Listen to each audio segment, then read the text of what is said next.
Hello बच्चों, let's read the question. Question says what is meant by work. Obtain an expression for work done by a variable force. So बच्चों यहाँ पे हम बात करेंगे इसके सॉल्यूशन की. सॉल्यूशन में हम देखेंगे की कॉन्सेप्ट, और की कॉन्सेप्ट में हम बच्चों देखेंगे वर्क को कि वर्क क्या होता है. बच्चों बात करें अगर वर्क की, तो वर्क क्या है. अगर हम बेसिकली नॉर्मल लैंग्वेज में बात करते हैं तो वर्क क्या होता है, किसी एक्शन को डिफाइन करता है. लेकिन अगर हम फिजिक्स की बात करें तो फिजिक्स में वर्क जो होता है, अगर हमने किसी भी ऑब्जेक्ट पे फोर्स लगाया और उसी ऑब्जेक्ट में उसी फोर्स के अलोंग डिस्प्लेसमेंट हो गया, तब हम कहेंगे द वर्क इज डन. तो मैं इस चीज को लिख देता हूं, जैसे if force is applied, if force is applied on any body,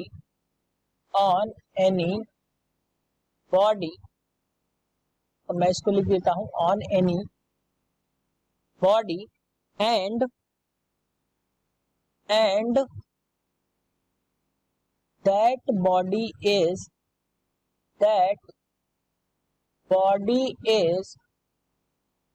displaced, that body is displaced in the direction of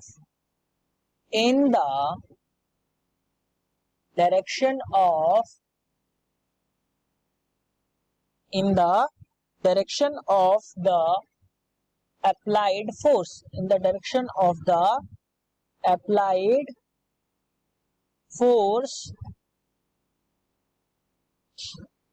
then it is said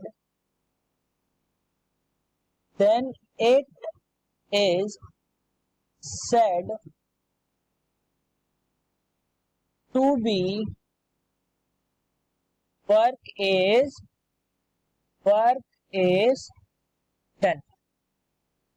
सो बच्चों अगर हम इस डेफिनेशन के अकॉर्डिंग देखें तो वर्क क्या होगा, दैट इज W, और W इज इक्वल टू क्या होगा, अप्लाइड फोर्स इनटू फोर्स के अलोंग में जो डिस्प्लेसमेंट होगा वो हो जाएगा वर्क, यानी कि W is equal to F into D मिलेगा. अब अगर हम वर्क के यूनिट की बात करें तो हम क्या लिखेंगे बच्चों, फोर्स का यूनिट दैट इज न्यूटन, और इनटू डिस्प्लेसमेंट होगा मीटर में. अब न्यूटन मीटर को ही हम बच्चों लिखते हैं जूल में, यानी कि हम इसी को लिखते हैं जूल में, यानी एक न्यूटन मीटर जो होगा बच्चों वो एक जूल के बराबर होगा. अगर हम कहें, मैं यहाँ पे लिख देता हूं इफ अप्लाइड फोर्स, यानी कि F is equal to 1 newton है, और 1 न्यूटन अप्लाई करने पे उसमें डिस्प्लेसमेंट जो होता है बच्चों वो 1 मीटर का होता है. तो हम कह सकते हैं जो वर्क हुआ वो कितना हुआ बच्चों, 1 जूल के बराबर वहां पे वर्क होगा. अब अगर हम यहां से देखें इसके डायमेंशन के फॉर्मूले की, तो डायमेंशनल फॉर्मूला जो हमें मिलेगा वो क्या मिल जाएगा बच्चों, न्यूटन मीटर यानी किलोग्राम मीटर पर सेकेंड स्क्वायर की बात करें तो वो क्या मिल जाएगा, किलोग्राम मीटर पर सेकेंड स्क्वायर, यानी T की पावर -2 इंटू मीटर करेंगे बच्चों न्यूटन मीटर में. तो यहां से जो आपको डायमेंशनल फॉर्मूला मिलेगा वो क्या मिल जाएगा बच्चों, m⁻1 l⁻2 और T-2, ये आपको डायमेंशनल फॉर्मूला यहां से आपको मिल जाएगा वर्क का. अब बच्चों ये बात हो गई वर्क की. अब अगर हम देखें क्वेश्चन के अकॉर्डिंग एक एक्सप्रेशन हमें निकालना है वेरिएबल फोर्स के लिए, तो मैं यहां पे लिख देता हूं work done by, I have to write here बच्चों, मैं क्या लिख देता हूं यहाँ पे, work done by variable force, done by the variable force.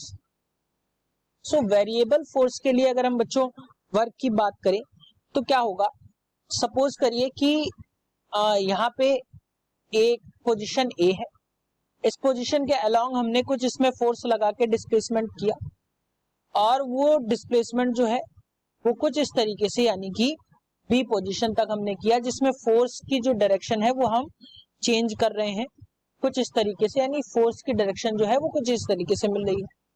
यहाँ पे इन दोनों के बीच में जो एंगल बन रहा है वो थीटा बन रहा है, और इस पोजीशन को हमने ए माना है और इसको बच्चों हमने मान लिया बी। तो ये जो हो जाएगा, ये इसको हमें मानना पड़ेगा बच्चों कुछ और, यानी कि हमने मान लिया इसको पी। और ये जो रिलेशन होगा ये बच्चों हमने एक छोटे से कंपोनेंट डी आर के लिए ले लिया। नेक्स्ट स्लाइड में इसको हम देखेंगे। तो बच्चों क्या हो जाएगा, यहां पे हम लिखेंगे सपोज, क्वेश्चन के according,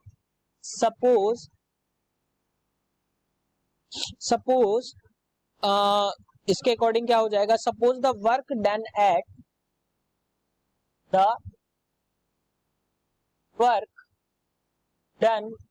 eight point,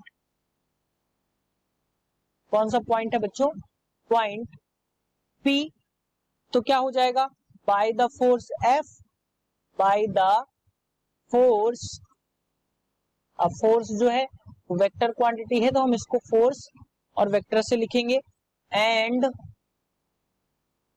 D R, यानी कि डिस्प्लेसमेंट के लिए हमने छोटा सा कंपोनेंट डी आर लिया है, D R at point P, at point, पीछे हमने दिखाया है आपको पॉइंट P के लिए।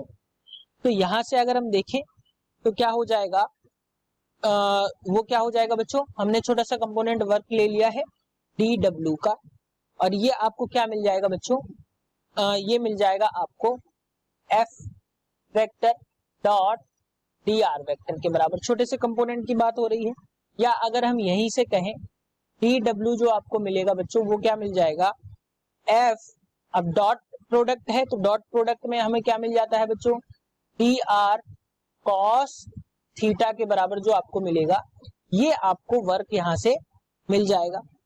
अब यहां से अगर हम देखें तो एंगल जो है थीटा जो है, यहां से हम लिख देते हैं theta is angle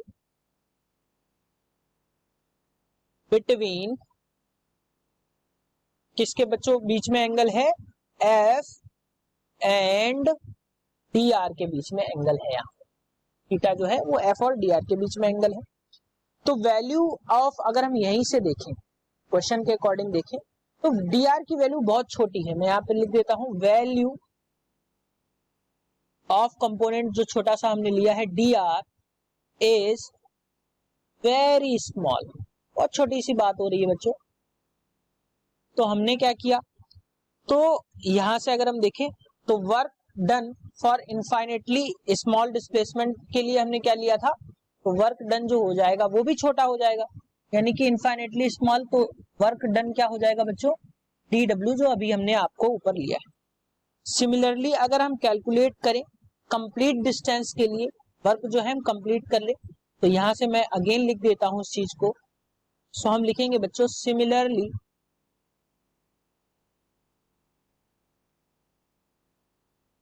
similarly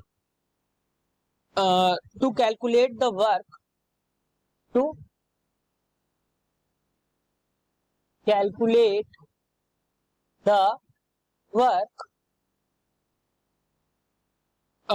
calculate the work done for complete distance, work done for complete distance,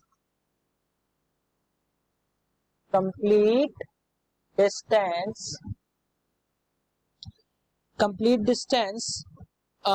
A to B, complete distance क्या है बच्चों, A to B, और A to B को हमने मान लिया जो होगा वो आपका कैपिटल R होगा, A to B capital R। तो हमने क्या किया, तो टोटल डिस्टेंस को हमने डिवाइड कर लिया छोटे छोटे कंपोनेंट्स में। टोटल डिस्टेंस शुड बी क्या होगा, टोटल डिस्टेंस इज डिवाइडेड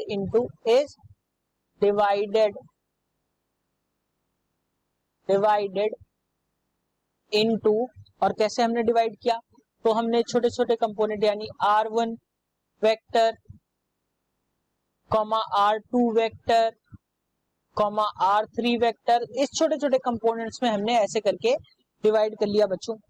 और ये इतने छोटे हैं कि फोर्स जो होगा इन पे लगने वाला क्या हो जाएगा कांस्टेंट। सो द फोर्स, ये छोटे हैं इसलिए क्या हो जाएगा, the force relative to them, the force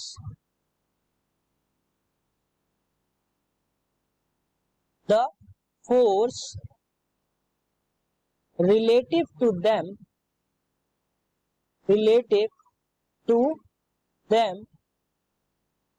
should be constant।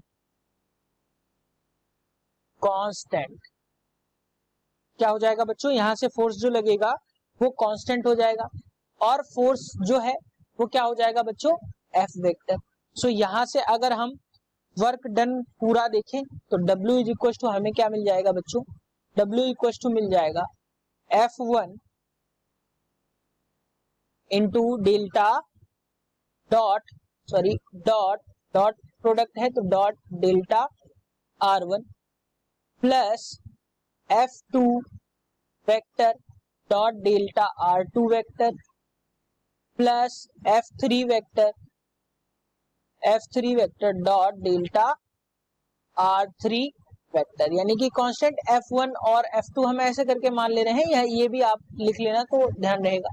सो बच्चों इस तरीके से हम मान रहे हैं, तो ये जो वर्क डन आएगा वो हमें कुछ इस तरीके से मिल जाएगा। अब अगर हम इसी के अकॉर्डिंग देखें तो यहां से जो वैल्यूज आपको मिल जाएंगी वो क्या मिल जाएंगी, F1 R1 cos theta plus F2 R2 cos theta 1 हम देख लेंगे, F2 R2 cos theta 2 plus F3 R3 cos theta 3, इस तरीके से हमें बच्चों मिल जाएगा। यानी कि यहां से अगर हम W की बात करें तो W की बात करें वो हमें क्या मिल जाएगा, समेशन ऑफ, मैं इस तरीके से लिख देता हूं, summation of F that is integer cos theta integer and delta R1 that is also integer, और इंटीजर्स जो हैं वो कहां से शुरू हो रहे हैं, 1 से। सो बच्चों ये जो फॉर्मूला आएगा ये आपका वेरिएबल फोर्स के लिए आ जाएगा, या इसी को हम कहें सो क्या मिल जाएगा हमें बच्चों, यही जो मिलेगा ये आपका फॉर्मूला जो है ये वेरिएबल फोर्स के लिए आपको मिल जाएगा, फॉर वेरिएबल फोर्स। सो बच्चों जो वेरिएबल फोर्स के लिए फॉर्मूला हमें मिला वो क्या मिला, summation of Fi cos theta Ri that is integer से start from 1 up to n। So बच्चों ये जो होगा ये आपका वेरिएबल फॉर्मूले के लिए होगा, यानी कि अगर हम मैथमेटिकली इसी को फॉर्मूले को दिखाएं तो W इक्वल टू आपको क्या मिल जाएगा बच्चों, इंटीग्रेशन ऑफ dW, और dW का इंटीग्रेशन आपको क्या मिल जाएगा बच्चों, A to B F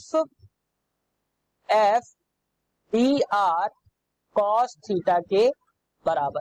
यानी कि अगर हम मैथमेटिकली इसको देखें तो हमें क्या मिल जाएगा बच्चों, यहां से अगर हम देखें तो क्या मिल रहा है बच्चों, W इक्वल्स टू हमें यहां से ये वैल्यूज जो हैं वो मिल रही हैं। सो बच्चों यही आपका जो होगा आंसर। अब अगर हम क्वेश्चन के अकॉर्डिंग एक चीज और देखें, इस मैथमेटिकली को फाइनली आप कुछ इस तरीके से लिख सकते हैं, इस चीज को मैं यहां लिख देता हूं, तो W इक्वल्स टू आपका क्या आ जाएगा बच्चों, यहां से जो आ जाएगा A to B, और ये आ जाएगा आपका बच्चों F vector dot dr vector, और यही जो फॉर्मूला आएगा ये आपका फॉर, मैं यहां पे लिख देता हूं, फॉर वेरिएबल फोर्स, So बच्चों this is the answer for your question. Hope you understood it well. Best of luck.